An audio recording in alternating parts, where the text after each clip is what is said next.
जीने के लिए सोचा ही नहीं, दर्द संभालने होंगे, मुस्कुराए तो मुस्कुराने के कर्ज उतारने होंगे। हेलो बच्चों, कैसे हो आप लोग। देखो, लास्ट टाइम बात कर रहे थे अपन electric field due to sphere, है ना। वहां पर आपने डिस्कस किया था कि जो स्पीयर जो होंगे चार टाइप के होंगे बेसिकली।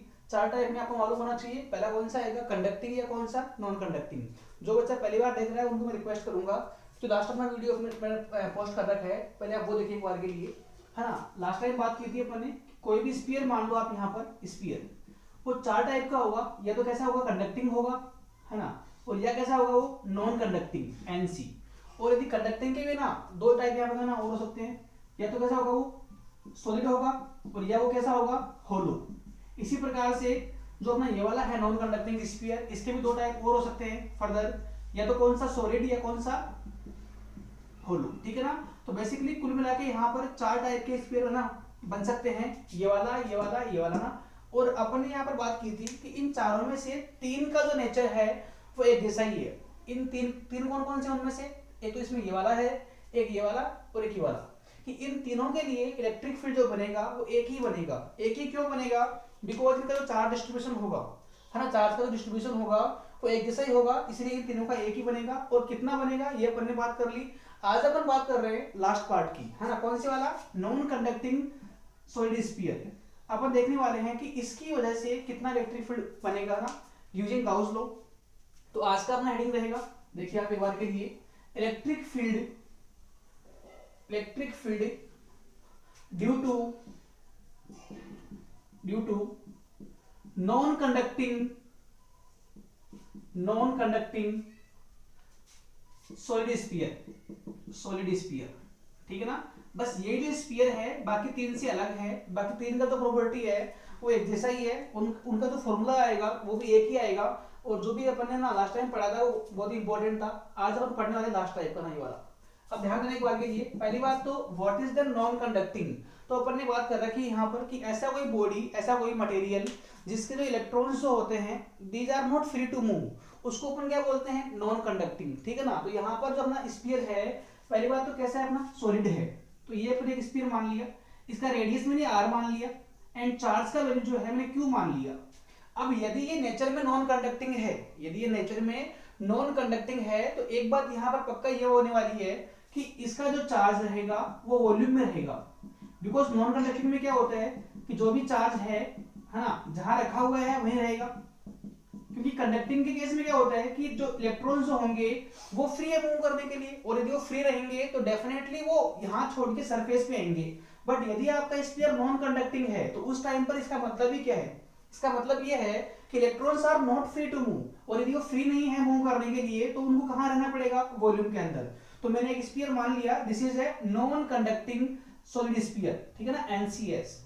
अब मैं ट्राई करना चाह रहा हूं उसमें कि इसकी वजह से इसके आउटर पॉइंट पर, इसके सरफेस पॉइंट पर और इसके इनसाइड पॉइंट पर, तीन पॉइंट मानेंगे, यही अपन लास्ट टाइम कर रहे थे, है ना। तो यहाँ पर तीन केस बन सकते हैं, आउटर पॉइंट या सरफेस पॉइंट या इनर पॉइंट। इन तीनों पॉइंट पे वन बाय वन अपन निकालेंगे इलेक्ट्रिक फील्ड कितना होगा, ठीक है। तो पहला पार्ट अपन करने वाले हैं आउटर पॉइंट के लिए। तो एक पॉइंट मान लूं मैं यहाँ पर, लेट सपोज एक पॉइंट पी मान लिया अपन ने, ठीक है। अब ये पॉइंट पी जो है वो स्फीयर के बाहर की ओर है, आउटर में है। तो एक काम और कर रहा हूं मैं, लेट सपोज कि डिस्टेंस जो इसका है इसके पॉइंट ओ से यहाँ पी पॉइंट का डिस्टेंस जो है वो मान लो कितना मान लिया अपन ने, स्मॉल आर मान लिया। तो पहला केस पढ़ रहे हैं अपन फॉर आउटर पॉइंट, और आउटर पॉइंट के लिए मैं क्या लिखूंगा यहाँ पर कि स्मॉल आर जो है वो बड़े आर से क्या है, बड़ा है। तो small r is more than, larger than capital R, ठीक है ना, इसके लिए। अच्छा, थोड़ा इसको मैं पास में ले यहाँ पे ना, क्योंकि डायग्राम छोटा बनेगा, यहाँ पे जगह इतनी है नहीं मेरे पास में, ठीक है। यहाँ ठीक है, ये पॉइंट अपन ने आर मान लिया, पॉइंट पी अपना यहाँ आ गया। अच्छा, अब जो बेसिक कॉन्सेप्ट है वो सेम रहेगा, क्योंकि अपन ने पढ़ रखा है कि गाउस लॉ को अप्लाई करने के लिए कुछ बातें बहुत जरूरी होती है। पहली बात तो ये होगी कि आपको जहां पर फील्ड निकालना है वहां तक अपन क्या अज्यूम करेंगे, गाउसियन सरफेस। अब ऐसा भी नहीं है कि गाउसियन सरफेस अपन कुछ भी अज्यूम कर लेंगे, उसके कुछ रूल होते हैं। तो रूल नंबर 1 इसका ये रहेगा कि जो सरफेस अपन अज्यूम करेंगे दैट शुड बी सिमेट्रिकल, तो एक काम कर रहा हूं मैं, मुझे P पॉइंट पर निकालना है, तो मैं यहां तक एक गॉसियन सरफेस मान रहा हूं। अब इसको क्लोज करने के लिए बहुत सारी पॉसिबिलिटी मेरे पास पड़ी हुई है कि मैं यहाँ पर एक क्यूब मान लूं, मैं यहाँ पर एक क्यूबॉइड मान लूं, मैं यहाँ पे एक स्फीयर मान लूं। बट देखो सबसे जो बेटर रहेगा वो कौन सा रहेगा, स्फेरिकल वाला, क्योंकि स्फीयर वाले केस में क्या होने वाला है कि जो बॉडी है वो सिमेट्रिकली क्या होगी, क्लोज होगी। अब चेक करना इसमें एक और ना काम सही रहेगा कि जो एंगल बनेगा है ना इलेक्ट्रिक फील्ड और एरिया वेक्टर में, वो या 0 बनेगा या 90 बनेगा। इसीलिए जो ये सरफेस जो अपन ने अज्यूम की है इसको अपन बोलेंगे spherical, spherical Gaussian surface, Gaussian surface, क्योंकि ये बाउंडेशन है मेरी, है ना, मेरी मजबूरी है कि यदि आपको निकालना हो, यदि आपको अप्लाई करना हो गाउस लॉ, तो उसके लिए आपको अज्यूम करनी पड़ेगी। और कहां अज्यूम करना पड़ेगा, जहां पर आपको फील्ड निकालना है। तो मुझे पॉइंट P पर फील्ड निकालना है, तो मुझे यहाँ फील्ड निकालने के लिए मैंने यहाँ तक एक सरफेस ना अज्यूम कर ली ये वाली, ठीक है। अब वही काम करेंगे अपन, जो बेसिक कॉन्सेप्ट है वो सेम रहेगा कि अपन 2 बार निकालेंगे फ्लक्स, किसका, गाउसियन सरफेस का।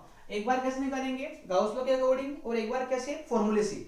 दोनों बार जो फ्लक्स निकालेंगे उन दोनों को अपन ना इक्वेट कर देंगे, इक्वल कर देंगे। ऐसा करने से इलेक्ट्रिक फील्ड जो आपको ना मालूम पड़ जाएगा।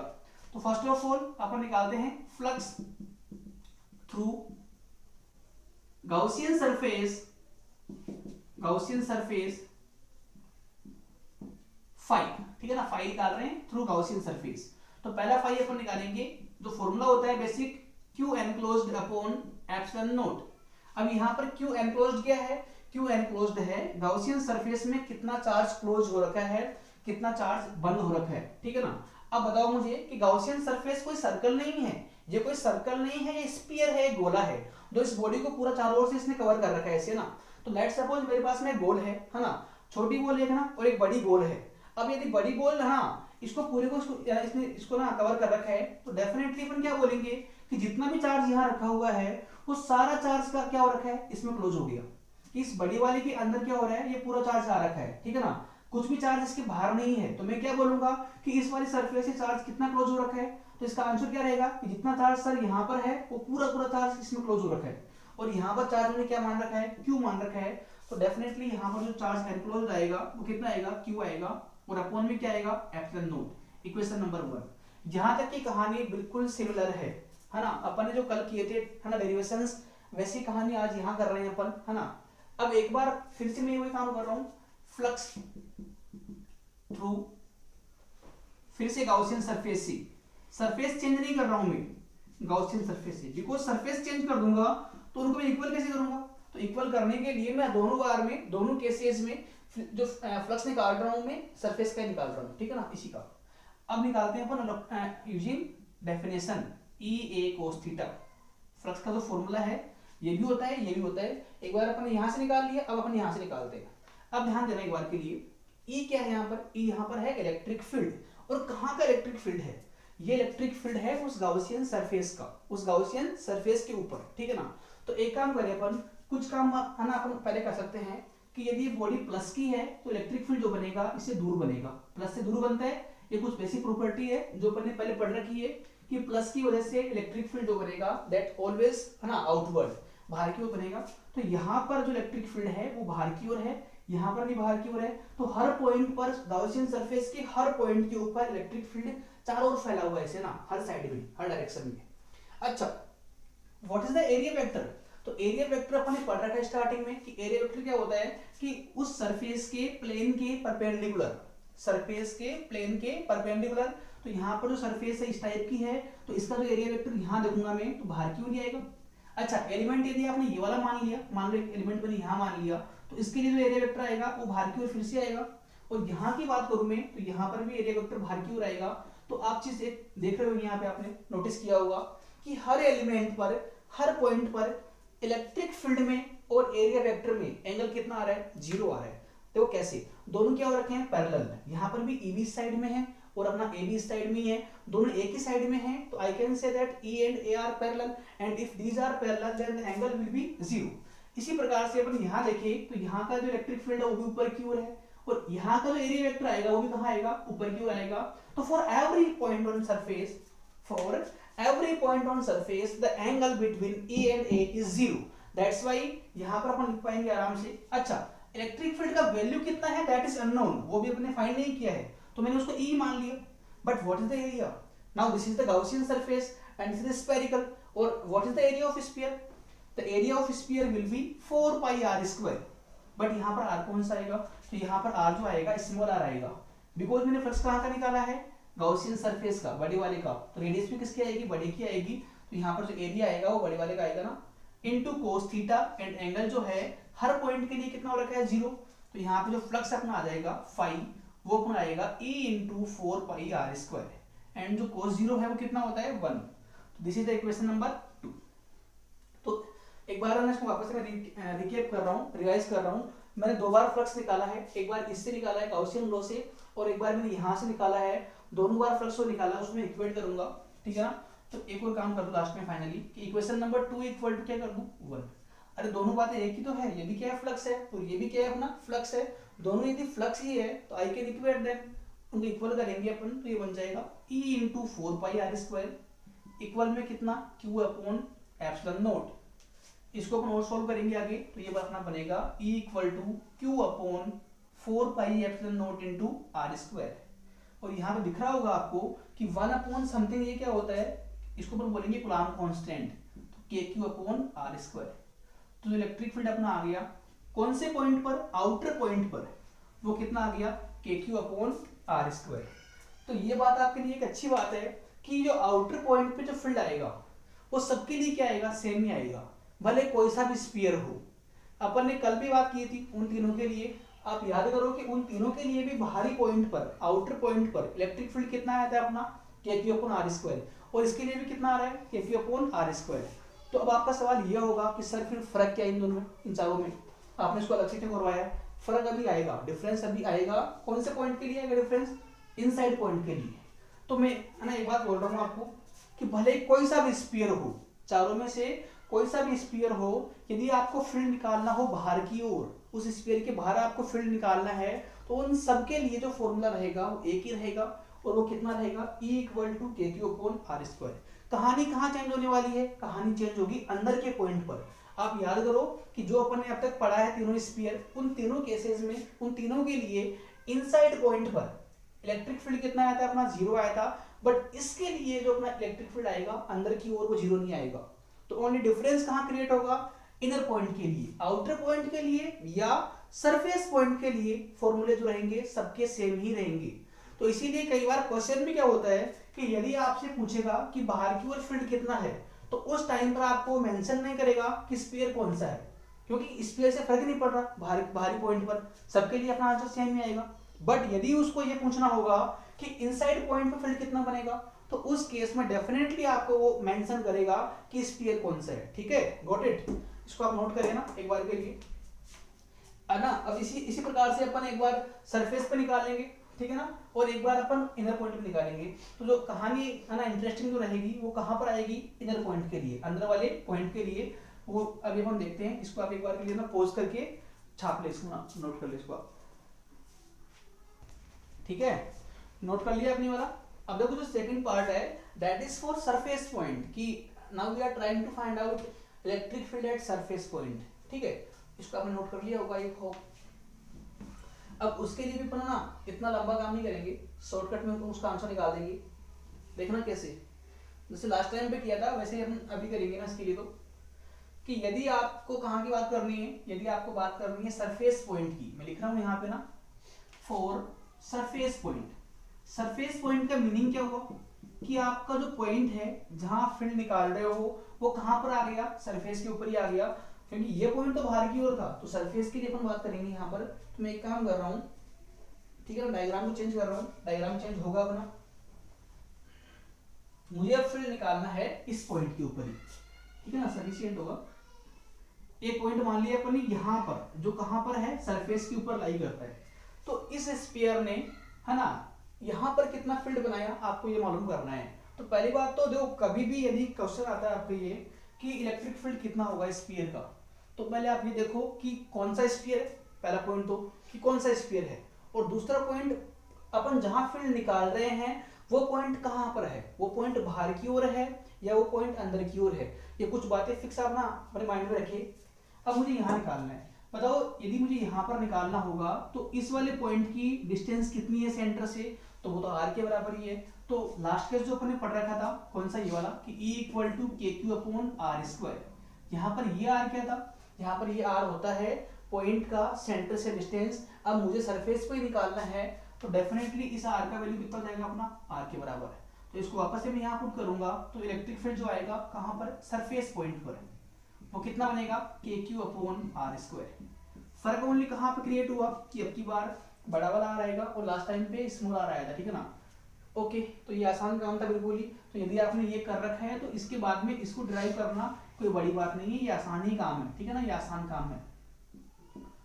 ओके, अब ध्यान दे, जो कहानी में चेंज आएगा है ना, कहानी में जो ट्विस्ट आएगा वो आएगा इनसाइड पॉइंट के लिए, ठीक है। तो मैं एक काम कर रहा हूँ, ये आप नोट कर ले। और आपने देखा होगा, आपने नोटिस किया होगा कि ये जो फॉर्मूला है वो उनके लिए भी ये आया था और इसके लिए भी ये है। तो भले ही सरफेस पॉइंट हो, भले ही आउटर पॉइंट हो, इन दोनों पॉइंट पर इलेक्ट्रिक फील्ड जो है वो चारों स्फीयर के लिए एक ही बनता है, उसका फॉर्मूला सबका एक ही आएगा, बस डिफरेंस आएगा इनर पॉइंट के लिए। तो now we are discussing about inner point and that is very important, ठीक है ना। कई बार क्वेश्चन, अच्छा क्वेश्चन यहाँ से बनता है ना, लेवल का औकात वाला क्वेश्चन है ना आपका, यहीं से बनेगा। ओके, अब मैं एक काम कर रहा हूँ, मैंने एक पॉइंट मान लिया यहाँ पर, ये पी पॉइंट अब यहाँ पर नहीं है, अंदर आ गया और भी, ठीक है ना। मालूम पड़ रहा है, पहले बाहर की ओर था, फिर सरफेस पे आया और अंदर उसकी आना पॉइंट। तो मुझे निकालना है कि इस इनर पॉइंट पी पर फील्ड कितना बनेगा। तो first of all what is the address of point P. तो पॉइंट पी का जो डिस्टेंस है ओ से, वो मैंने क्या मान लिया, आर मान लिया। आपको दिख रहा होगा, तो मैं यहाँ पे कम कर दूंगा चार्ज पार्टिकल्स, इससे आपको दिख पाए आराम से।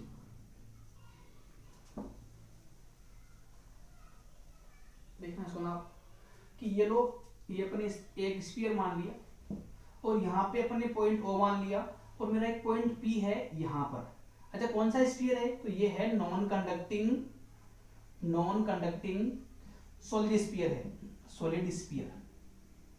ओके, अब पहली बात तो यदि नॉन कंडक्टिंग है तो चार्ज कहाँ पे रहेगा, चार्ज पूरे वॉल्यूम में रहेगा, ठीक है, ये मान लो। अब इस पॉइंट पी का डिस्टेंस जो है ओ से, वो मैंने क्या मान लिया, आर मान लिया। तो अब इसका जो रेडियस है उन्होंने क्या मान रखा है, कैपिटल आर। और जो पूरा चार्ज का वैल्यू है, पूरा चार्ज वो कितना मान रखा है अपन ने, क्यू मान रखा है। ये कुछ चीजें हैं जो आपको गिवन है, पहले आपको दे रखी है, तो मैंने पहले उनको लिख लिया एक बार के लिए कि जो कंप्लीट चार्ज है वो तो क्यू है, और जो रेडियस है वो अपन ने आर मान ली, और जो पॉइंट पी का डिस्टेंस है ओ से, जहां आप फील्ड निकालने की कोशिश कर रहे हो, वो कितना मान लिया अपन ने, आर मान लिया। अब मुझे निकालना है कि यहाँ पर कितना आएगा। अच्छा, इसका आंसर आना जरूर नहीं आएगा, क्योंकि जो अपने कल पढ़ा था, लास्ट टाइम अपन जो पढ़ा था, वहां पर अपने देखा था कि इनसाइड पॉइंट पर फील्ड कितना आया था, अपना जीरो आया था। बट इसके लिए अपना आंसर जीरो नहीं आएगा। देखना कैसे जीरो नहीं आएगा, मैं इसको प्रूव कर रहा हूँ। पहली बात तो वही काम करेंगे अपन, दो बार फ्लक्स निकालेंगे। तो पहले अपन निकालते हैं, अच्छा first of all assume Gaussian surface. अब गाउसियन सरफेस कहाँ माननी होती है अपने को, तो ये बात मैंने बहुत बार रिपीट कर दी। आई थिंक अब तक ना आपको आ गया होगा कि जहां पर आपको फील्ड निकालना है वहीं तक अपन गाउसियन सरफेस मानेंगे। तो मुझे पॉइंट पी पर निकालना है फील्ड, तो मुझे यहां तक माननी पड़ेगी गाउसियन सरफेस। हालांकि मानेंगे स्फेरिकली, बट अब की बार जो स्फीयर है ना, गाउसियन सरफेस है, वो कहां पर आएगी, इस स्फीयर के अंदर की ओर आएगी, ठीक है ना, यहाँ पर आएगी। तो this is a Gaussian surface, this is a Gaussian surface, क्योंकि अब की बार पॉइंट पी अंदर की ओर है, इसीलिए गाउसियन सरफेस भी कहाँ क्रिएट होगी, अंदर की ओर ही होगी। अच्छा, एक और काम कर लेते हैं अपन। लेट सपोज कि यहाँ पर जो इलेक्ट्रिक फील्ड है ना, वो अपने ई मान लिया, ई। अच्छा, और ध्यान देना एक बार के लिए, अभी मैं देख रहा हूं कि इस वाले पार्ट ने कितना फील्ड बनाया है यहाँ पर, ठीक है ना। तो अपन देखो कि ये प्लस का चार्ज पार्टिकल है, तो प्लस से इलेक्ट्रिक फील्ड बाहर की ओर बनेगा, तो प्लस का इलेक्ट्रिक फील्ड यहाँ पर ऐसा आएगा, यहाँ पर ऐसा आएगा, चारों ओर फील्ड है ना इस टाइप का आएगा। ई यहाँ पर भी आएगा, ई यहाँ पर भी आएगा। मैं बहुत सारे लाइन ड्रॉ नहीं कर रहा, 3-4 ड्रॉ कर दिए ना, आई थिंक सफिशिएंट है। अच्छा, और देखें कि इसका जो एरिया वेक्टर है, क्योंकि मुझे फ्लक्स निकालना है, और what is the flux, flux is a combined property of area and electric field. तो चेक करिए आपकी इस सरफेस का या इस एलिमेंट का एरिया वेक्टर कहां पर आएगा, वो भी बाहर की ओर आएगा। इसकी बात करें अपन यहाँ पर, वो भी बाहर की ओर आएगा। तो आप देख पा रहे होंगे यहाँ पर कि हर पॉइंट पर, गाउसियन सरफेस के हर पॉइंट पर इलेक्ट्रिक फील्ड में और एरिया वेक्टर में कितना एंगल बन रखा है, 0, ठीक है ना। तो सेम कहानी दोबारा से कि flux through Gaussian surface, Gaussian surface निकालो भाई। इसको कैसे निकालते हैं अपन, फाई इक्वल टू बनेगा Q enclosed upon epsilon not. अब ध्यान देना, कहानी बस यहां चेंज होने वाली है पूरी पूरी। आप मुझे बताओ कि अब की बार गाउसियन सरफेस के अंदर कितना फ्लक्स लिंक हो रखा है। चेक कर एक बार के लिए आप इसको बताइए मुझे कि इस टाइम पर गाउसियन सरफेस यहां पर है, बाहर की ओर नहीं है। तो अब की बार इस गाउसियन सरफेस के अंदर कितना चार्ज क्लोज हो रखा है। तो क्या आपका आंसर क्यों रहेगा? सोचे एक बार के लिए कि क्या आपका आंसर यहाँ पर क्यों आना चाहिए या कुछ इसका आंसर अलग ही आएगा। तो फर्स्ट ऑफ ऑल पहली बात तो ये कि सर इसका आंसर क्यों तो नहीं आएगा, क्योंकि क्यू तो कौन सा चार्ज है, पूरा चार्ज है। मुझे ओनली कौन सा निकालना है, जो गाउसियन सरफेस के अंदर बंद हो रखा है। तो डेफिनेटली यदि ये पूरा चार्ज क्यू है तो इसके अंदर जो चार्ज होगा वो क्यू से कम ही होगा। अब वो कम कितना होगा आपको वो निकालना पड़ेगा, है ना। That is main thing and that is quite tricky part also, ठीक है ना। क्योंकि पूरा जो कंप्लीट चार्ज है पूरे स्फीयर पर वो तो कितना है, क्यू है। बट मुझे उससे मैटर नहीं है, मुझे उससे मतलब नहीं है। मुझे ओनली कौन सा फाइंड करना है, गाउसियन सरफेस के अंदर जो है। तो गाउसियन सरफेस कुछ अंदर की ओर बनी हुई है, तो अब की बार डेफिनेटली जो चार्ज यहाँ पे क्लोज हो रखा है वो क्यू से तो कम ही आएगा। अब उसको निकालते हैं अपन। अब उसको निकालने के लिए you have to use unitary method. Unitary method जानते होंगे आप ना, देखना एक बार के लिए मैं क्या बोलूंगा। अच्छा पहली बात तो बताओ कि जो स्फीयर का चार्ज है वो इसके वॉल्यूम में है या इसके एरिया के ऊपर पड़ा हुआ है। तो दिख रहा है कि सर पूरे वॉल्यूम में भरा हुआ है, यहाँ पर भी है, यहाँ पर भी है, चार हो रही है। तो वॉल्यूम में है तो मैं क्या बोलूंगा कि इसका पूरा वॉल्यूम कितना है, 4/3 पाई आर क्यूब। मालूम होगा आपको कि एक गोले का वॉल्यूम कितना होता है, आयतन कितना होता है, तो 4/3 पाई आर क्यूब। तो मैं एक सिंपल बात बोलूं कि 4/3 पाई आर क्यूब वॉल्यूम में कितना चार्ज पड़ा है इसके, Q. This is a unitary method. Unitary method है ना, कई बार अपने काम में लिए, बिकॉज यहाँ पे जो क्या हो रखा है, तो जो चार्ज डेंसिटी है, चार्ज डेंसिटी वो क्या है, यूनिफॉर्म है, इसीलिए मैं इसको अप्लाई कर पाऊंगा आराम से। मैं क्या बोल रहा हूँ आपको कि इतना वॉल्यूम पूरा है, तो पूरे वॉल्यूम में चार्ज कितना है, क्यू है। अब बताओ कि what is the charge in one volume, कि यदि इतने वॉल्यूम में चार्ज क्यू है तो इतने में कितना आएगा, वन में कितना आएगा, तो ये आएगा q upon 4/3 pi r cube upon में आएगा। तो इसको मैं लिखूं कितना, 4 पाई आर क्यूब अपॉन 3 है ना, बाई 3 ऊपर आएगा पलटी मार की, तो इतना आ जाएगा। मतलब कि यदि इतने वॉल्यूम में चार्ज क्यू मान लिया अपन ने, तो इसके वन वॉल्यूम में, इसके 1 मीटर क्यूब वॉल्यूम में चार्ज कितना होगा, इतना होगा। बट ध्यान दे, मुझे ओनली कौन सा निकालना है, चार्ज। ये चार्ज का वैल्यू है इस साइड में और ये वॉल्यूम का वैल्यू है। बताओ कि मुझे कौन से पार्ट का निकालना है, मुझे ओनली इस पार्ट का निकालना है। तो बताओ कि इस गाउसियन सरफेस का वॉल्यूम कितना है। तो दिख रहा होगा आपको कि ये भी एक स्फीयर ही है, बट इसका जो रेडियस है वो कितना है, आर है। तो डेफिनेटली इसका जो वॉल्यूम बनेगा इस पार्ट का वो कितना आएगा, 4/3 पाई आर क्यूब। बट यहाँ पर आर कौन सा आएगा, स्मॉल आर आएगा। तो इतने पूरे कंप्लीट वॉल्यूम में चार्ज इतना आ गया, इतने वॉल्यूम में चार्ज इतना आ गया। मुझे किससे मतलब है, इस वाले पार्ट से। तो उस पार्ट में 4/3 पाई आर क्यूब वॉल्यूम में कितना चार्ज आएगा, तो यदि 1 में चार्ज इतना आ रहा है तो इतने में कितना आएगा। तो सिंपल काम है कि 1 वाले चार्ज को आप उससे मल्टीप्लाई कर दो तो बन जाएगा 4/3 पाई आर क्यूब। अब ध्यान देना, आप यहाँ जल्दीबाजी मत करना, गलती मत करना, क्योंकि दोनों आर जो है वो एक नहीं है। ये वाला आर जो है वो रेडियस ऑफ स्फीयर है और ये वाला जो आर है वो पॉइंट का डिस्टेंस है, इनर पॉइंट का डिस्टेंस है। अब देखना, इस 4 से 4 मरेगा, पाई से पाई मरेगा, इससे ये कटेगा, तो कितना आ गया आपका, q r cube upon r cube, q r cube upon r cube. और ये चार्ज कौन से पार्ट का चार्ज आ गया, गाउसियन सरफेस का। तो कुल मिला के जो क्यू एनक्लोज्ड है, क्यू एनक्लोज्ड है वो कितना आ गया आपका, q r cube upon r cube. एक बार मैं देखता हूँ कि ये आपके लिए विजिबल है या नहीं है, क्या दिख पा रहा है कि आपको, हाँ दिख पा रहा है यहाँ तक तो ना, कोई दिक्कत नहीं है। This is quite a tough part and a different part. मैं इसको है ना यहाँ पे ना बंद कर रहा हूँ बॉक्स में, कि ये वाला जो पार्ट है वो अपन ने यहीं पर किया है। अच्छा ये वाला पार्ट अपन लास्ट टाइम क्यों नहीं किया था, है ना, उन तीनों के लिए। तो उनके लिए मैंने इसलिए नहीं किया था बिकॉज वहां मुझे दिख रहा था आराम से कि उसमें चार्ज आया नहीं था कुछ भी, सारा चार्ज कहाँ गया था, सरफेस के ऊपर उनके लिए। बट ये नॉन कंडक्टिंग है तो चार्ज इसके वॉल्यूम में रहेगा।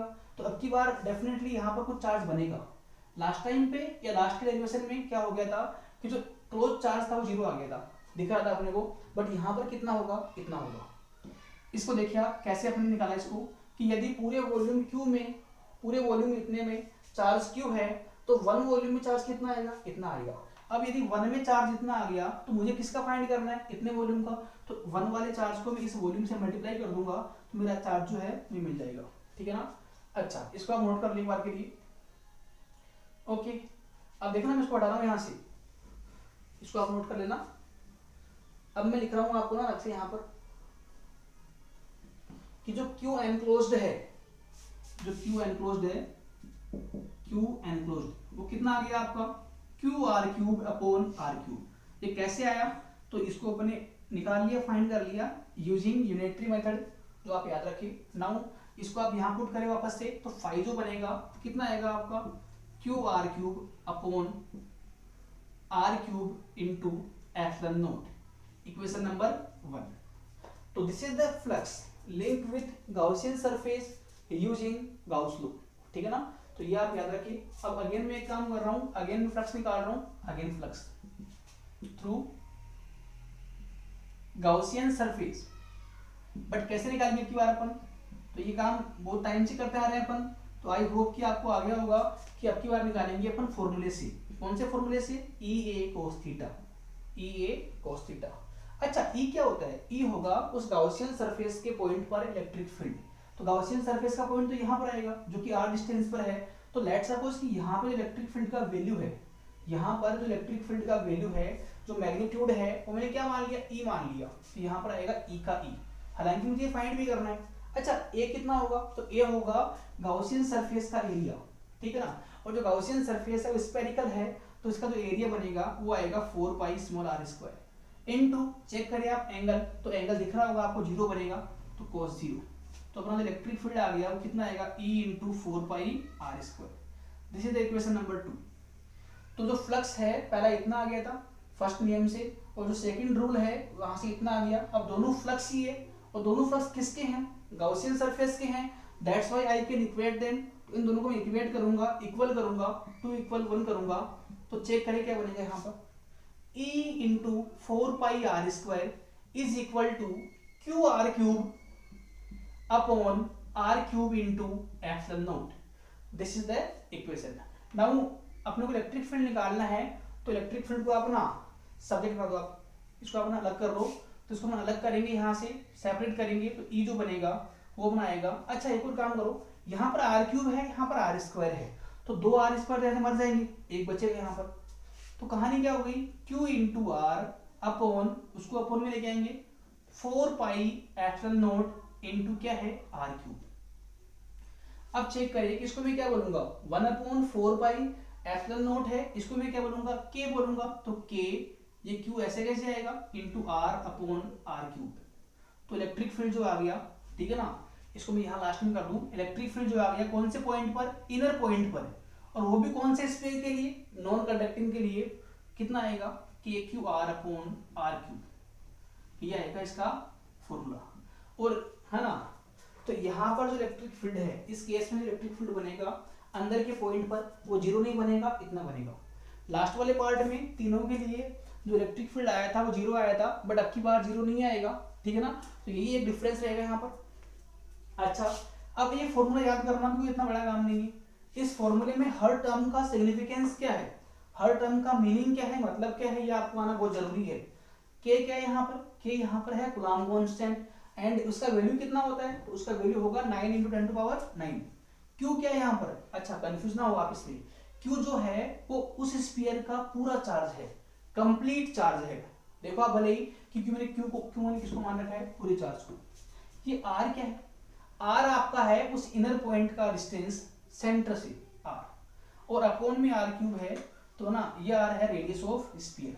तो ये जो फॉर्मूला है वो ओनली अपन कब काम में लेंगे, ये अपन ओनली तब काम में लेंगे जब आपको बोला हो कि आपका पॉइंट तो कौन सा है, इनर पॉइंट है, और स्फीयर कौन सा है, नॉन कंडक्टिंग सॉलिड स्फीयर है, तब ये वाला काम में लेंगे।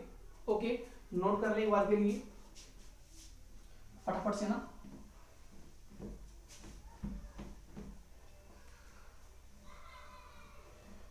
अच्छा, इसका ग्राफ बनाएंगे ना, इसका ग्राफ भी बनेगा, क्योंकि ग्राफ जो है अपने लास्ट टाइम भी बनाया था, उनके लिए बनाया था, इनके लिए बनाएंगे ना ग्राफ। और ग्राफ जो है इसका इसका इसका जो ग्राफ है दैट इज मोर इम्पोर्टेंट, ठीक है ना, क्योंकि ये थोड़ा टफ पार्ट था। अच्छा देखो, मैं एक काम और कर दूं, ठीक है, ग्राफ बना रहा हूं मैं, ग्राफ बिटवीन, ये ग्राफ इंपॉर्टेंट रहेगा, graph between E and r for non conducting, ये लिखना जरूरी है यहां पर ना, non conducting solid sphere, solid sphere. ठीक है, ग्राफ बनाते हैं इसका नाम। ग्राफ का मीनिंग क्या होता है मालूम होगा आपको कि ग्राफ जो है एक ऐसा प्लेटफॉर्म है, एक ऐसा तरीका है जो दो क्वांटिटीज के वेरिएशन को शो करता है। ठीक है ना, दोबारा बोल रहा हूं कि जो ग्राफ जो है that is a way in which, है ना, we can represent the variation of two quantities. यहां पर किसकी बात कर रहे हैं अपन, ई और आर के बारे में। ठीक है, तो मैं एक काम कर रहा हूं, पहली बात तो मैंने एक स्फीयर मान लिया नॉन कंडक्टिंग। ठीक है, ओके, इसका सेंटर मैंने यहां ले लिया। अच्छा, अब मैं एक काम कर रहा हूं, पहली बात तो ये लो भाई, ये एक्स एक्सिस मान लिया अपन ने, ये अपने वाई एक्सिस मान लिया, और वाई एक्सिस पे जो है मैंने ई को प्लॉट कर दिया, और एक्स के ऊपर मैंने आर मान लिया। अब ये आर क्या है, तो आर कोई भी एक रैंडम पॉइंट का डिस्टेंस है, और वो भी कहां से है, सेंटर से है। अच्छा, बताओ मुझे कि अंदर के पॉइंट पर इलेक्ट्रिक फील्ड जो अभी आया था अपना आज, वो कितना आया था, तो आपको याद होगा ये अपना आया था k q r upon r cube. और जो सरफेस पॉइंट पे आया था, सरफेस पॉइंट पर वो कितना आया था, k q upon r square. और जो आउटर पॉइंट पे आया था ये अपने पढ़ लिया आज, k q upon small r square. अब बताओ मुझे कि अंदर की कहानी क्या है। पहले अपन एक काम कर रहे हैं कि मैं इसके सर्कल से, इसके सेंटर से बाहर की ओर जा रहा हूं, मैं दूर जा रहा हूं मैं, है ना। अब एक काम करो, आप चीटा बन के, एक चीटा बन के आप यहाँ पे बैठ जाओ आप, और अब यहाँ से आप दूर भागो यहाँ से। तो जब आप यहाँ से दूर भाग के आप यहाँ आओगे, तो अब आपको नोटिस ये करना है कि जैसे मान लो मैं यहाँ पर हूँ, फिर बाद में मैं यहाँ पर आ गया, फिर बाद में मान लो मैं यहाँ पर आ गया, तो ऐसे मूव कर रहा हूँ, तो इलेक्ट्रिक फील्ड जो है इसका वो कैसे वेरी कर रहा है। तो सोचो एक बार के लिए कि जब तक आप अंदर रहोगे तब तक कौन सा फॉर्मूला काम में आएगा, अंदर वाला। जब आप सरफेस पे आओगे तो कौन सा काम में आएगा, ये वाला। और जब आप बाहर की ओर मूव करोगे तो कौन सा काम में आएगा, ये वाला। तो डिपेंडेंसी जो अपन देखेंगे, है ना, डिपेंडेंसी जो अपन चेक करेंगे वो अंदर की ओर जब चेक करेंगे तो इससे करेंगे, और बाहर की ओर जब चेक करेंगे तो अपन इससे करेंगे। ठीक है ना। अब बताओ कि जब मैं यहाँ से यहाँ आऊंगा तो जो ये आर का वैल्यू है, ये आर क्या होती है, पॉइंट का डिस्टेंस। तो मान लो पहले मैं यहाँ था, बाद में यहाँ आ गया, बाद में यहाँ आ गया, तो ऐसा करने से क्या हो रहा है भाई, ऐसा करने से मेरा ये स्मॉल आर बढ़ रहा है, और यदि मेरा आर बढ़ेगा तो जो आर है वो प्रोपोर्शनलिटी में है ई के। तो यदि मेरा आर बढ़ेगा तो मेरा ई बढ़ेगा। अच्छा, कुछ डाउट बच्चों को ये भी आ रहा होगा, सर ये आर क्या होगा। अरे बेटा ये तो कांस्टेंट है, ये तो रेडियस है। जो वेरिएबल चीज है, जो वेरिएशन देख रहे हैं वो किस में देख रहे हैं अपन, ई और आर में देख रहे हैं। तो ये आर बढ़ेगा तो डेफिनेटली प्रोपोर्शनलिटी में है, तो ई भी मेरा बढ़ेगा। तो जब तक मैं सरफेस पे नहीं आ जाऊँ ना, सरफेस पे, ये सरफेस पॉइंट मान लो आप, सरफेस पॉइंट के लिए क्या लिखूंगा मैं कि आर जो बनेगा आर के बराबर है। तो यहां से सेंटर पॉइंट से, सॉरी सेंटर पॉइंट से ओ से जब मैं दूर जा रहा हूं, है ना, तो मेरा आर इंक्रीज हो रहा है, और जब तक मैं सरफेस पे पहुंचूंगा तब तक इसके बढ़ने से ई बढ़ेगा। तो ग्राफ बनेगा that will be straight line, because अंदर की ओर क्या हो रखा है कि जो ई है वो आर की क्या है, प्रोपोर्शनलिटी में है। अच्छा, अब मैं कहां पहुंच गया, सरफेस पे आ गया। सरफेस पे आते ही इलेक्ट्रिक फील्ड इतना बन जाएगा, है ना। अच्छा, अब इसके बाद में मैं बाहर निकलूंगा, अब बाहर की ओर मूव करूंगा, तो अब बाहर की ओर चेक करने के ना, डिपेंडेंसी चेक करने के लिए ये फॉर्मूला काम में आएगा। अब बताओ कि अब की बार यदि अपन बाहर की ओर आगे मूव करेंगे तो जो आर का वैल्यू बढ़ेगा। अब यदि आर बढ़ेगा तो ई क्या होगा, कम होगा, बिकॉज ये आर क्या होती है, पॉइंट का डिस्टेंस। और यदि मैं और दूर जा रहा हूँ स्फीयर के सेंटर से तो आर का वैल्यू बढ़ेगा, और दोनों इनवर्स में है तो आर के बढ़ने से ई कम होगा। तो बाहर की ओर में आर बढ़ाऊंगा तो ई कम होगा, ये लो है। और यहाँ कहानी ऐसी क्यों हो रही है, because E proportional to 1/r², यहाँ पर ऐसा। ठीक है ना। तो डेफिनेटली मालूम पड़ रहा होगा कि स्फीयर का इलेक्ट्रिक फील्ड जो है वो मैक्सिमम कहां पर है, सरफेस पॉइंट पर। जीरो कहां पर है, सेंटर पर जीरो है, क्योंकि सेंटर पॉइंट के लिए इस सेंटर पॉइंट पे आपको निकालना होगा इलेक्ट्रिक फील्ड कितना है।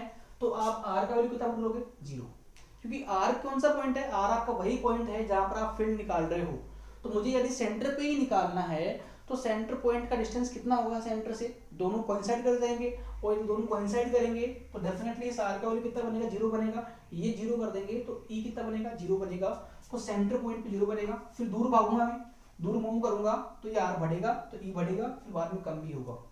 तो मैक्सिमम वैल्यू जो है ये सरफेस के ऊपर गेन करेगा, और इन्फिनिटी पे आते आते वापस से कितना बन जाएगा, जीरो बन जाएगा। तो पहले बढ़ता है बाद में कम होता है। तो ग्राफ में जो ना दिख रहा होगा आपको है ना चेंजेस, कि लास्ट टाइम पे जो ग्राफ ऐसा नहीं आया था, अब की बार ग्राफ ऐसा बनेगा। नोट कर ले, ग्राफ इज वेरी इंपॉर्टेंट। एक दो बार नीट में सवाल डायरेक्टली आ गया, है ना।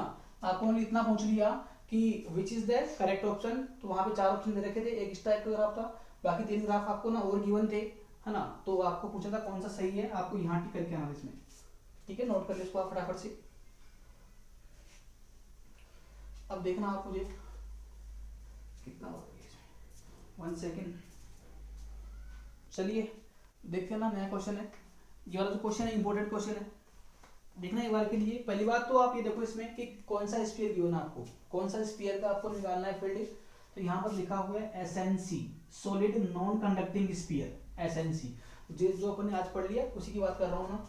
अच्छा, क्या बोला हुआ क्वेश्चन में, क्वेश्चन में आपको ये बोला हुआ है कि electric field due to SNC sphere at surface is 10, ठीक है ना, कि एक SNC स्फीयर का इलेक्ट्रिक फील्ड जो है सरफेस पॉइंट पर वो कितना है, 10 है, आपको ये निकालना है। अच्छा, रेडियस ऑफ द स्फीयर है that is also given 10 metre, आपको फाइंड क्या करना है, आपको यहाँ पर निकालना है इलेक्ट्रिक फील्ड निकालना है, कहाँ पर, 20 मीटर के ऊपर।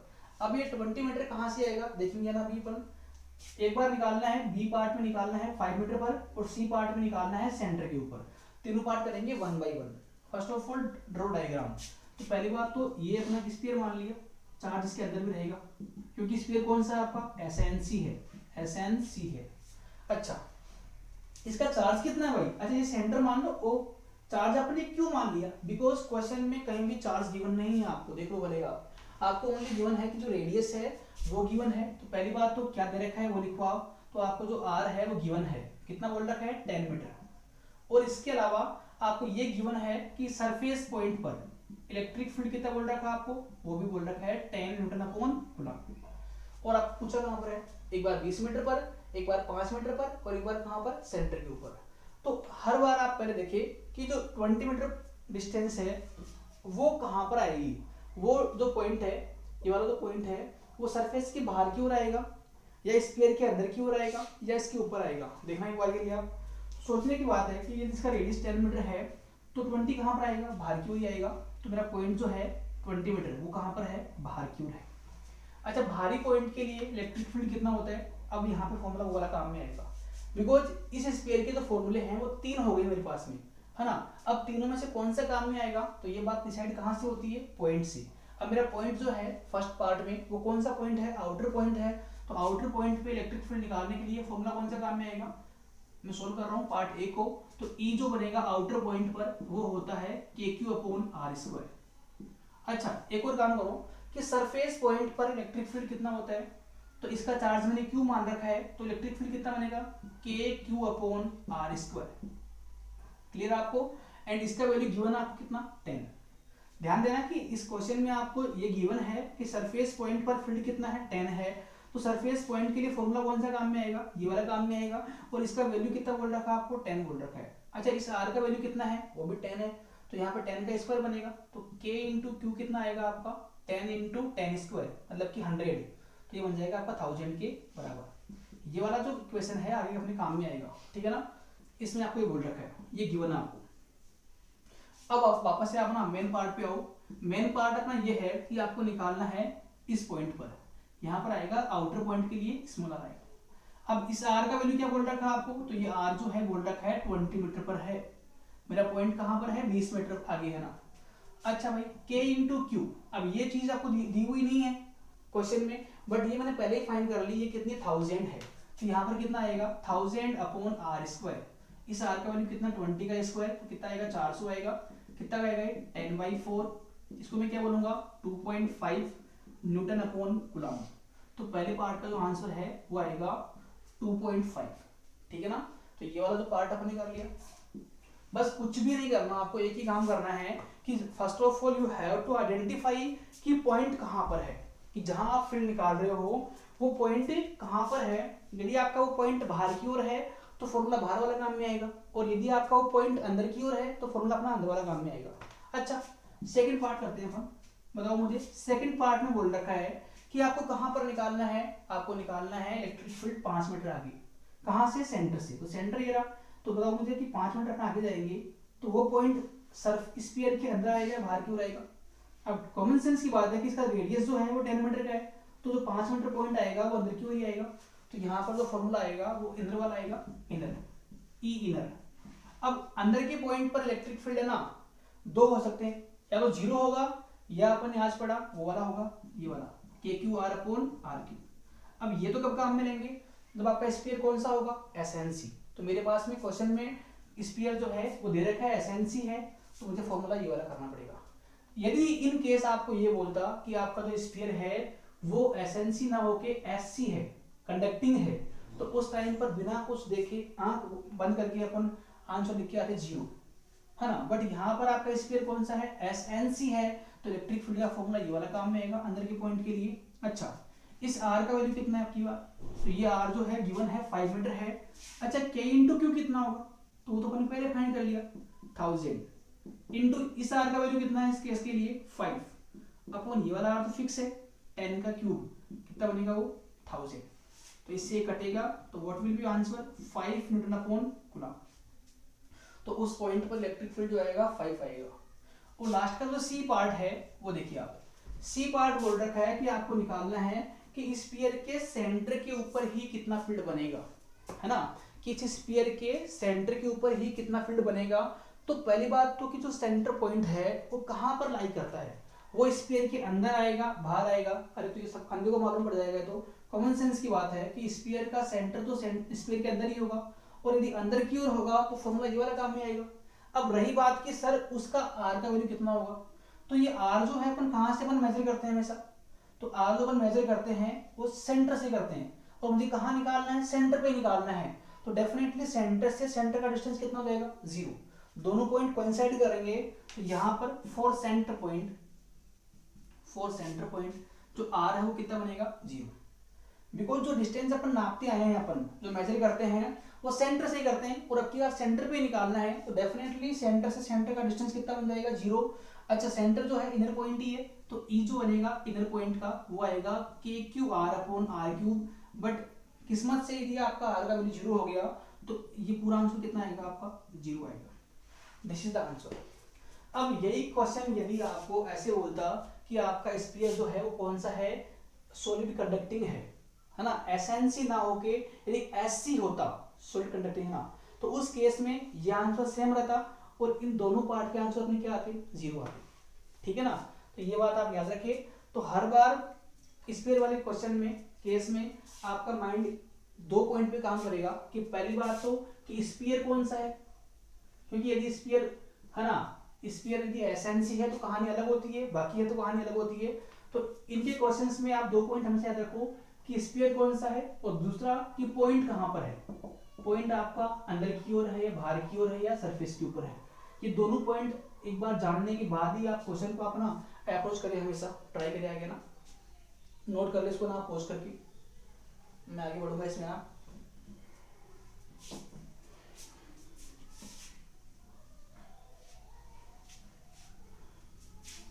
एक सेकंड,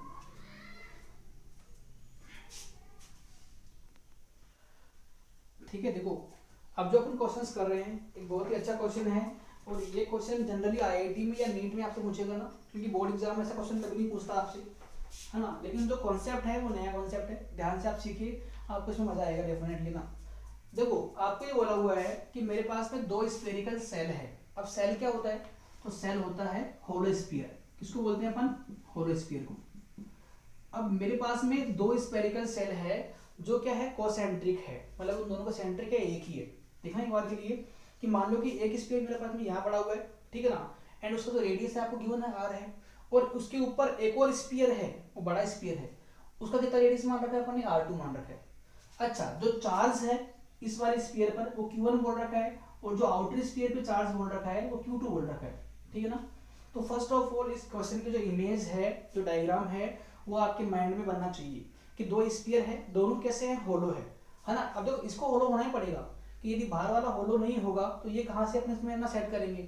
तो इस क्वेश्चन में दोनों स्फीयर जो है छोटे बड़े दोनों कैसे आपके होलो स्फीयर है, एंड होलो स्फीयर का एक और नाम क्या होता है, सेल, ठीक है ना। तो एक स्फीयर यहाँ पर है और एक स्फीयर इसके ऊपर की ओर है, दोनों होलो स्फीयर है। इसका जो रेडियस है वो r1 गिवन है छोटे वाले का, और जो बड़े वाला स्फीयर उसका रेडियस अपने को r2 गिवन है। चार्ज जो यहाँ पर है q1 बोल रखा है, और चार्ज जो यहाँ पर है वो अपने q2 बोल रखा है, ठीक है। अब आप ध्यान देना, एक पॉइंट है यहाँ पर A। अब ये पॉइंट कहाँ पर है, तो ये आपका पॉइंट A जो है वो इन दोनों के बीच के रीजन पर है, बीच के एरिया में है यहाँ पर, जिसका डिस्टेंस कितना बोल रखा है आपको, स्मॉल आर बोल रखा है। तो आपको निकालना है कि what is the electric field point A, what is the electric field at point ए, है ना। आपको निकालना है कि ए पॉइंट पर कितना फील्ड बनेगा। अच्छा एक और पॉइंट मान लेंगे बाद में, बी पॉइंट है ना, पहले अपन ये वाला पार्ट करते हैं एक बार के लिए। ए पॉइंट पे निकालना है। अब सोचना कि मैंने अब तक जो कहानी पढ़ी है वो किसके लिए पढ़ी मैंने, तो वो सारी कहानी जो थी that was about single sphere, है ना। जो भी अपन ने फॉर्मूले पढ़ रखे हैं वो सारे फॉर्मूले किसके लिए हैं, एक सिंगल स्फीयर के थे। अब यहाँ पर मेरे क्वेश्चन में स्फीयर 2 आ गई, तो क्या करें इसमें अपन, अब तो इसमें अपन लगाएंगे सुपरपोजिशन लॉ, सुपरपोजिशन लॉ। अब ये क्या होता है सर, तो ये अपन ने पहले ही पढ़ रखा है प्लेट वाले केस में, कि यदि आपके सिस्टम में मोर देन वन बॉडी हो तो वहां पर अपन क्या करते हैं, अपन वहां पर 1 बाय 1 सबका निकालेंगे फील्ड और उनको अपन वेक्टरली ऐड कर लेंगे। ये बात आप याद रखिए कि whenever there are more than one body in a single system, in that case to find resultant vector you have to, है ना, solve question 1 by 1 step by step and have to add them vectorly। तो यहाँ पर इस question में आपको point A पर निकालना है, तो पहले आप एक काम करें कि पहले आप निकालो कि जो स्फीयर अंदर वाला है वो कितना फील्ड बनाएगा पॉइंट ए पर, उसका निकाल लो। और जब आप ये निकाल रहे होंगे उस टाइम पर आप इसको भूल जाना एक बार के लिए, बड़े वाले को, सारे क्वेश्चन को नहीं भूलना, वरना क्या कर पाओगे आप। तो जब भी आप पहले इसको सोल्व करेंगे कि मैं निकालूंगा कि इस वाले स्फीयर का कितना फील्ड बनेगा पॉइंट ए पर, पहले वो निकालूंगा और उसके बाद में मैं निकालूंगा कि इस वाले पॉइंट से, इस वाले स्फीयर से कितना फील्ड बनेगा उसी पॉइंट ए पर। दोनों फील्ड निकालेंगे विद डायरेक्शन और दोनों को अपन ऐड कर देंगे, that will be your final answer and this is known as superposition law. तो जो ये कॉन्सेप्ट अपन पढ़ रहे हैं आज, दैट इज वेरी इंपॉर्टेंट, आगे बहुत बार काम में आएगा, ठीक है ना। तो ये कुछ है ना, दिस इज द इमेजिनेशन। आपको सोचना पड़ेगा कि जब आप पहली बार इसकी बात कर रहे हो तो आपके माइंड में ये आना नहीं चाहिए। पहले आपका ओनली टारगेट जो है ना वो आप क्या लिखोगे आप, कि ओनली एक ही स्फीयर है और उसका पॉइंट ए पर आपको फील्ड निकालना है। अच्छा बताओ कि स्फीयर 1 की वजह से, इसको मैं बोल रहा हूँ स्फीयर 1 छोटे वाले को और इसको बोल रहा हूँ स्फीयर 2, तो बताओ मुझे कि स्फीयर 1 के लिए जो पॉइंट ए है वो कैसा पॉइंट है। स्फीयर 2 को माइंड से निकाल दे एक बार के लिए, ओनली फोकस कहां पर, स्फीयर 1 के ऊपर। तो बताओ मुझे कि स्फीयर 1 के लिए या स्फीयर 1 के रेस्पेक्ट में पॉइंट ए कैसा पॉइंट है, आउटर पॉइंट है या इनर पॉइंट है या सरफेस पॉइंट है। तो दिख रहा होगा कि जो इस पॉइंट ए है वो स्फीयर ए के तो बाहर की हो रही है, तो जो पॉइंट ए है वो 1 स्फीयर के लिए, स्फीयर फर्स्ट के लिए आउटर पॉइंट की तरह बिहेव कर रहा है। और आउटर पॉइंट के लिए इलेक्ट्रिक फील्ड कितना होता है, अच्छा ये सेल है, होलो स्फीयर है, तो होलो स्फीयर का आउटर पॉइंट पर फील्ड कितना आया था, तो आपको याद होगा, मैं लिख दूं यहाँ पर कि ई आउटर किसके लिए, अच्छा आउटर पॉइंट वाले कोई सा भी स्फीयर हो, होलो हो, कंडक्टिंग हो, नॉन कंडक्टिंग हो, सॉलिड हो, सबका फॉर्मूला एक ही होता है कि Q/R², है ना। ये तो एक कॉमन बात है, ठीक है। तो अब अपन निकालेंगे कि इसका फील्ड यहाँ कितना बनेगा। तो अपने को ई ए निकालना है, तो पहले अपन निकालते हैं electric field at point A due to first sphere, और उसको मैं बोलता हूं E1। तो कितना आएगा, तो फर्स्ट के लिए पॉइंट ए जो है आउटर पॉइंट है, आउटर पॉइंट के लिए फॉर्मूला ये बनेगा, तो K इंटू क्यू क्या होगा, खुद स्फीयर का चार्ज, तो कितना उसके ऊपर Q1 वोल्ट रखा है, अपॉन क्या आएगा आपका यहाँ पर R। अब ये R क्या होती है, R होता है आपका उस पॉइंट का, उस स्फीयर के सेंटर से डिस्टेंस, जो कि आपको R ही गिवन है, तो यहाँ पर आएगा कि Q/R², इक्वेशन नंबर पर। तो मैंने निकाल लिया कि पॉइंट ए पर कितना फील्ड बनाया Q1 ने या स्फीयर 1 ने।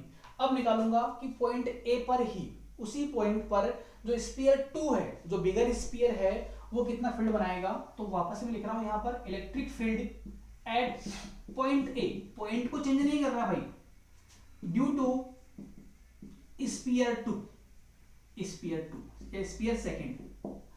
अब बताओ मुझे कि स्फीयर 2 के लिए यह आपको निकालना यह है कि जो बड़ा वाला स्फीयर है उसने कितना फील्ड बनाया पॉइंट ए पर, ये निकालना है अपना। अब बताओ कि बड़े स्फीयर के लिए पॉइंट ए कैसा पॉइंट है। जैसे कहानी अपन ने पहली बार पार्ट में की थी, वही कहानी यहाँ भी कर रहा हूं मैं, कि मुझे अब ये चेक करना है कि बड़े स्फीयर के लिए, बिगर स्फीयर के लिए जो पॉइंट ए है जहां आप फील्ड निकालने की कोशिश कर रहे हो वो पॉइंट कैसा पॉइंट है, वो आउटर बनेगा, सरफेस पॉइंट बनेगा या इनर पॉइंट बनेगा।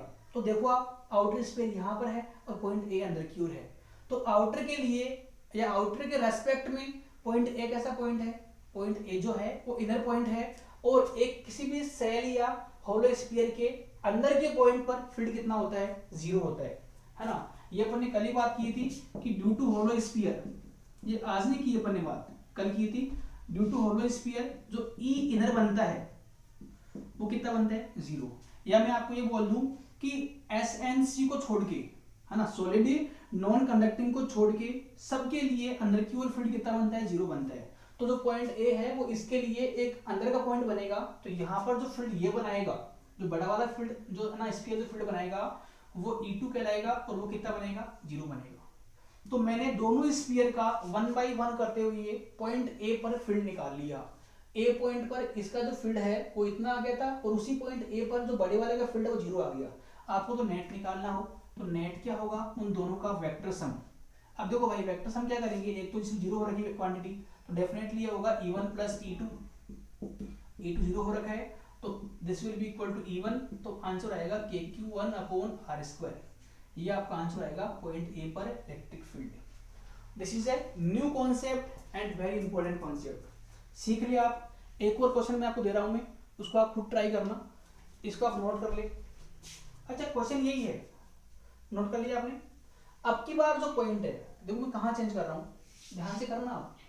अब की बार जो पॉइंट मान लिया मैंने वो पॉइंट ए ही है, और जो पॉइंट ए है वो आपको गिवन है कि वो बाहर की ओर है, या मान लो कि यहां पर है, ए पॉइंट यहां पर है, और जो पॉइंट ए का डिस्टेंस है वो भी कितना मान लिया अपन ने, आर ही मान लिया। अब फिर से आपको वही निकालना है कि गिवन सिस्टम की वजह से दो स्फीयर है ना, और दोनों स्फीयर कैसे हैं, कोसेंट्रिक है। आपको निकालना है कि पॉइंट ए पर कितना फील्ड बनेगा, है ना, इस पे निकालना आपको। ठीक है, वही काम करना आपको। तो 1 मिनट आप वीडियो को पॉज करके खुद अपने एंड से ट्राई करें, एंड देन आप उसको यहाँ से चेक करें। ठीक है ना, मालूम पड़ेगा आपको कि आपने कितना आपने सीखा आज, है ना। ठीक है, कर लिया होगा आपने। अब देखो इसमें आप, मुझे पॉइंट ए पर निकालना है, सेम कॉन्सेप्ट सेम लॉजिक दोबारा रिपीट होगा। और ये जो कॉन्सेप्ट है बहुत ही इंपॉर्टेंट कॉन्सेप्ट है, ये रामबाण है, ये ब्रह्मास्त्र है। कई क्वेश्चंस आप यहाँ सोल्व कर पाओगे आप आराम से। और जनरली आईआईटी का तो फेवरेट क्वेश्चन है ये। आईआईटी में या नीट में क्वेश्चन ऐसा आता है ना हर बार कि पॉइंट ए आपको यहाँ दे दिया गया होता ना, कई बार आपको पॉइंट ए यहाँ गिवन होता है, कई बार आपको यहाँ गिवन होता है। तो भले कहीं भी गिवन हो, जो बेसिक थीम है, जो बेसिक कॉन्सेप्ट है वो तो सेम ही रहेगा कि पहले अपन निकालेंगे पॉइंट ए पर Q1 की वजह से।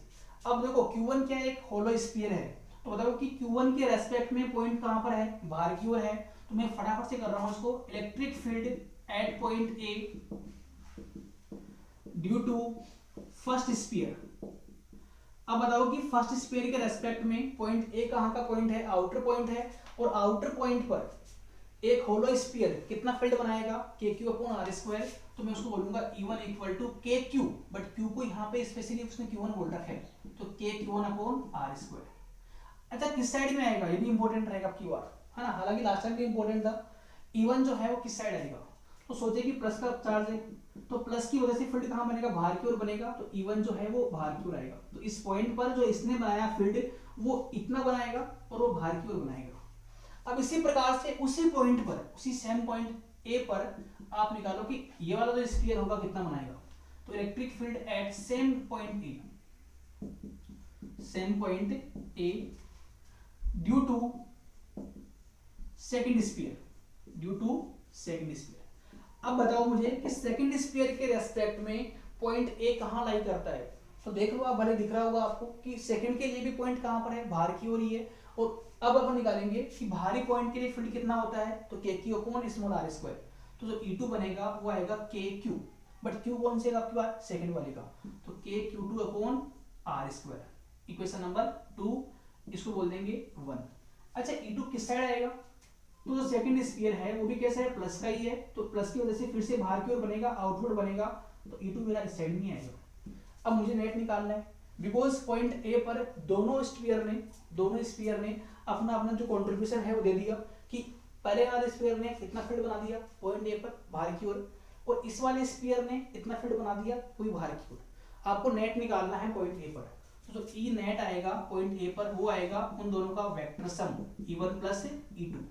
अब ये बात तो अपन ने बहुत बार कर ली पहले भी कि whenever two vector quantities are in same direction, in that case to find resultant vector we can add them simply। तो यहाँ पर दोनों वेक्टर है E1 E2 both are in same direction, E2 भी इस साइड में है, तो इन दोनों को ऐड करने के लिए रिजल्टेंट निकालने के लिए दोनों को सिंपली ऐड कर लेंगे। तो K upon r square common निकाल लो, Q1 plus Q2 newton upon coulomb, ये आपका आंसर आएगा। ठीक है, जल्दी इसको नोट करिए फटाफट से ना। एक और पॉइंट मानेंगे अपन, लास्ट पार्ट इसका ना, इसको नोट कर लिया आप, है ना। तो मालूम पड़ रहा होगा आपको कि पॉइंट का बहुत इंपॉर्टेंस है कि जहां आप फील्ड निकाल रहे हो वो पॉइंट कहां से लाई कर रहा है, और जब भी मोर देन वन स्फीयर आएंगे वहां पर अपन यही काम में लेंगे। हालांकि इस टाइप के क्वेश्चंस का एक अलग से नाम होता है, उसको अपन बोलते हैं केवीटी प्रॉब्लम, केवीटी प्रॉब्लम, है ना। बट कोई मतलब इस चीज से ना, जो कॉन्सेप्ट आपको आना चाहिए। देखना थर्ड पार्ट देखो आप, तो थर्ड पार्ट है वो है आपकी बार कि आपको निकालना है फील्ड पॉइंट ए पर निकालना है, बट आपकी बार जो पॉइंट आपका ए है वो अंदर की ओर लाई कर रहा है, दोनों के अंदर लाई कर रहा है, और जो ए पॉइंट का डिस्टेंस है सेंटर से वो अपन ने क्या मान लिया, आर मान लिया। कितना मान लिया अपन ने, आर ही मान लिया।